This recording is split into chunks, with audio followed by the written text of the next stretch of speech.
Today we have the Cinepeer Weebill 3E. Now in case you're wondering if this looks familiar, yes it is. If you've noticed, the company Zhiyun recently released a brand new series of products focused on affordability while maintaining quality. Hence, the new line of products bearing the name Cinepeer, where Cine stands for Cine, Cinema, Cinematic, Cinematography, and Peer representing companionship. Bringing them together, you can say your partner in visual storytelling. Now, before we go into the rest of the video, it's best to mention that this was sent by Zhiyun. No money changed hands, and what's said in this video is my own take on this product. Now that is out of the way, my first ever gimbal was the Crane 2S from Zhiyun Tech. I bought the Crane 2S with my own money. I enjoyed that gimbal for I think 3 or 4 years, and it did not disappoint. My only issue was the size with how it felt in my hand when holding it. I had the Crane 2S paired with Zhiyun's full focus motor. Focusing while filming was a lot easier with my manual lenses. Anyways, in the box you get the usual foam case with the Zhiyun logo, and in this case is the gimbal itself, the quick release base plate, a manual, short USB-C to C cable, USB-C to A cable, and a cute little tripod. There's no sling grip or wrist rest, so you will need to buy those separately. If you'd like to know what camera and lens the 3E supports, you can check the compatibility list in the description section below, as Zhiyun has taken the time to provide very detailed information on what this gimbal supports. Remember when I said that this gimbal looks familiar to one you may have seen? Yes, this is the 3E, which is slightly different from the Weebill 3S, an earlier model. The differences are that the built-in microphone and integrated field light have been removed.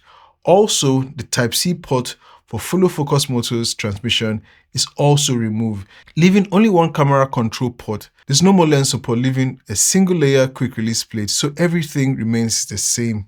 Now, because of these differences, the gimbal is now lighter in weight, and I must say I've been shooting with it and I can feel the difference when compared to my RS3, which is about 250 grams heavier. Trust me, that makes a huge difference, especially if you're having to film for longer periods.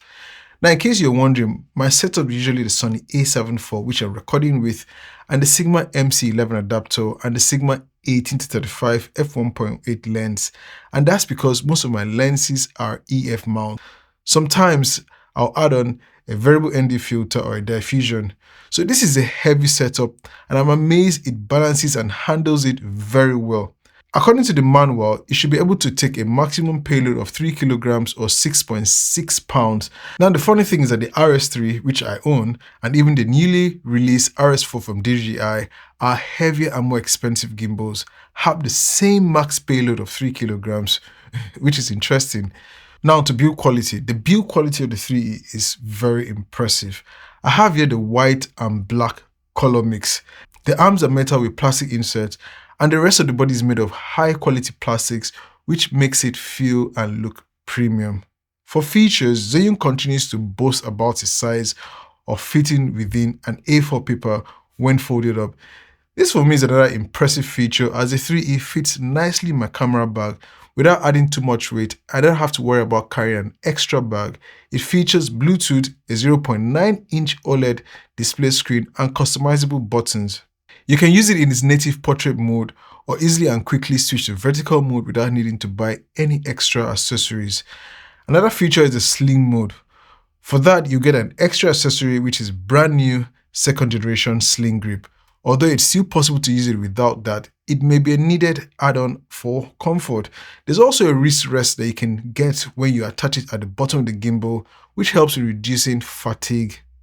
Unfortunately, I didn't get either of these extra accessories to test. Hopefully in the next future I can tell you about them, but even without that, it still felt very comfortable in my hand. I didn't feel like this was too heavy at all for my back. And lastly, for battery runtime, it has a 2650 mAh battery that allows a runtime of up to 16 hours. I don't think I would need to be shooting for that long. Currently, I have it on my Blackmagic Pocket 4K. It's been on from the time I set up the gimbal to the time getting my light set up, and the battery still is still on full. But when I've used it, I haven't had the need to recharge. So you can shoot a day's wedding without the worry that you need to recharge it. Fully recharging the 3E is expected to take a total of about 2 hours. Now let's talk about balancing this gimbal. The 3E is pretty easy to balance. It has lock switches on all axes, which is helpful when balancing. Tilt and roll axes use levers instead of screws, which also makes the balancing quick, and the axes are very easy to move, so fine adjustments are easy to do. I'm very pleased with how easy it is to switch from horizontal to vertical filming, as this is very much popular nowadays. There's also an auto-tune function, much like most modern gimbals, and it works very well. Only the pan axis has unlimited motion range, and it's fine. There was a time I actually gave up on using gimbals, and that was because of weight issues, as shooting extended periods of time would put massive strain on my back and arms. Zhiyun has been so thoughtful to have the joystick, mode and record buttons slightly to the left, which reduces any strain on my thumb by just a tiny bit. And these are the little things that matter. The mode switch button gives you access to the 3 base modes. Double pressing the same button lets you cycle through POV, vortex, and portrait mode. Another thing is the wheels at the front, which feel so smooth. Now, I'm not trying to push you to buy the 3E, but I'm telling you from my experience of using the gimbal that these little things make a difference. There are basically 7 follow modes on this gimbal. The pan follow mode, where the gimbal follows your movement in the horizontal axis. The pan tilt follow mode follows your horizontal movement and tilting of the gimbal, and the locked mode will just keep the camera pointed in one direction. In POV mode, it follows all axes, so panning, tilting, and rolling. Go mode is basically a sports mode where the gimbal follows movement faster. You're also able to use the selfie mode, which is triggered by triple pressing the trigger button. You can reset the gimbal position by just double pressing it. The motors of this gimbal are very strong and responsive. Considering its size, in my experience, it performs pretty much as full-size gimbals. A very important part of the performance for me is the ability to customize the parameter settings. The 3E even lets you adjust absolutely everything. If it takes some time to find your ideal settings, it will behave exactly as you want it to. The inbuilt Bluetooth allows you to easily start and stop recording, so check that your camera is compatible with the gimbal. Now I have a new idea which I would suggest to Zhiyun. Like I mentioned, it is nice that there is this protrusion to the left. Now maybe in the future, just maybe the display screen can be tilted at an angle towards the user. Not that it is bad, but like Zhiyun pays attention to the little details. You could just, could just be another thing. But that's just my thought though. Performance with my Sony A7 IV has been solid as it uses the 10th generation control algorithm. The in-body stabilization on my A7 IV worked very well with the 3E. My Sony A7 IV Sigma MC11 adapter and Sigma 18-35mm lens combination worked great. Despite its lightweight, the 3E didn't give me any issues when I made sure I had it balanced properly. You can also press the shutter button to focus, and you can customize the buttons to what you want: ISO, shutter speed, aperture, and so on. You can also see that I have a Blackmagic Pocket 4K camera and a Lumix 12-60mm lens, and I was shocked that it worked perfectly. Although balancing it is slightly off on the roll axis, when it powered on, it self-balances, and you can auto-tune it to reassure yourself, and it works fine afterwards. Man, I was blown away because at first I was skeptical. As you know, Blackmagic cameras the bodies are quite wide, but I couldn't balance it when I tried it with my Mickey's 12mm t.2 cinema lens. Maybe if I could attach a weight on the right, then maybe it could have been possible. But anyways, my old Panasonic GH5, which has an amazing in-body image stabilization, combining it with the same Mickey 12mm cine lens has showed no issues at all. It did not disappoint.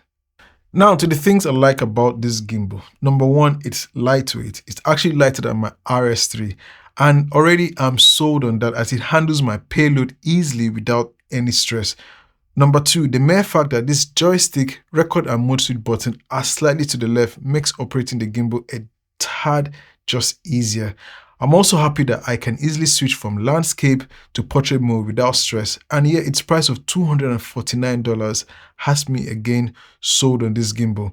It fits nicely in my camera bag or case. I don't have to carry an extra bag, something I struggle with the RS3, even though I know it can be broken down. Now for the cons, I would have wanted a few things like maybe auto lock, a carry-on bag, and maybe a larger touchscreen. But to think of it, if this gimbal had all those things, you'd expect the price to go up. Another con is that the mounting mechanism uses Manfrotto style plates, which is fine, but there is no 𝐬𝐸 compatible quick release system. But fortunately, there's an easy solution for me. I would install these quick release things that I got off AliExpress. I'll leave a link in the description for you. I feel this is the right fit for gimbal users with a max load of 3 kilograms. It's easy to switch from landscape mode to portrait without wasting time. Its small compact size allows you to fit this in your camera bag, so there's no need for an extra bag. It's lightweight, sleek design, feels very premium. Hence, I would highly recommend this gimbal to anyone looking for a gimbal without breaking the bank. Its compactness is outstanding when you compare its size to performance ratio. Remember, you can order the new 3E using any of the links below, which allows me to earn a tiny commission and in turn supports this channel, so we can bring you more of this kind of reviews. I'll also be putting out another video soon comparing this with my other gimbal, the DJI RS3, so don't forget to subscribe. Thanks for watching, and if you like this, please don't forget to leave a like and comment your suggestions. Drop your comments on what you would like to see next. If you have any questions, drop them too in the comments. See you next time. It's your Filmmaker. Peace.